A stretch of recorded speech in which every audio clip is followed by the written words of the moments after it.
Shalom. Perkenalkan, nama saya Merisna Torore.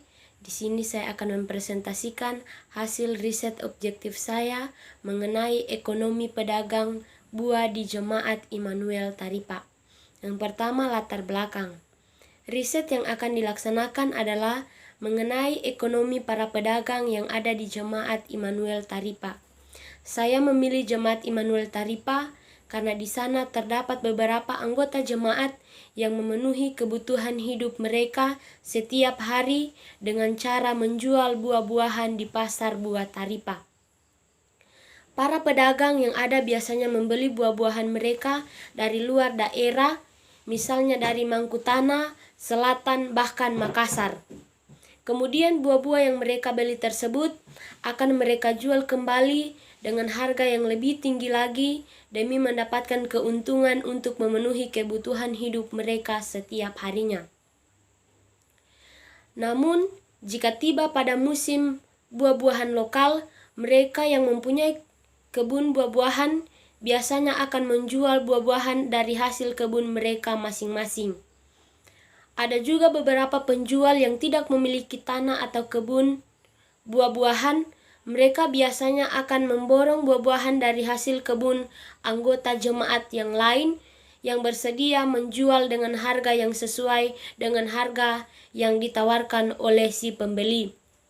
Nah, kemudian barulah para pedagang di sini menjual kembali di pasar dengan harga yang lebih tinggi dari sebelumnya.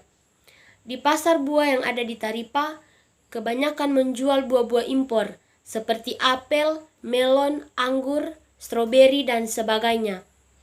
Buah-buahan tersebut mereka beli biasanya dengan harga Rp500.000 per dos. Kemudian dibagi sesuai dengan hitungan untung rugi yang akan mereka dapatkan. Kemudian tujuan saya memilih topik ekonomi pedagang buah di Jemaat Immanuel Taripa karena di sini saya ingin melihat bagaimana jemaat memenuhi kebutuhan hidup mereka setiap hari hanya mengandalkan uang dari penjualan buah yang ada.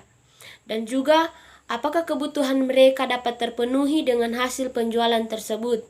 Selain hal di atas, saya juga ingin melihat bagaimana persaingan pasar yang terjadi di antara pedagang buah yang satu dengan yang lainnya.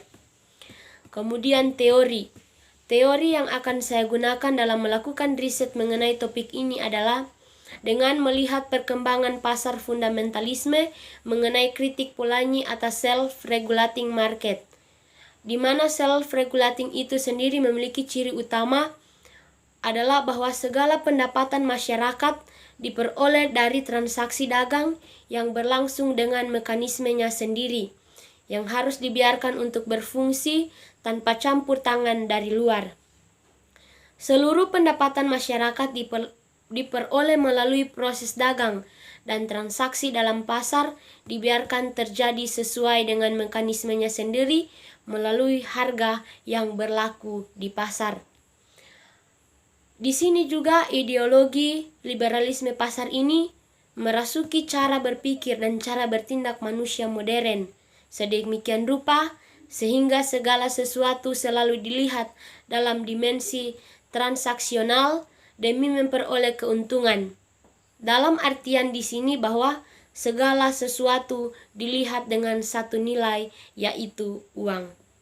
Demikian presentasi dari saya, diucapkan terima kasih. Shalom.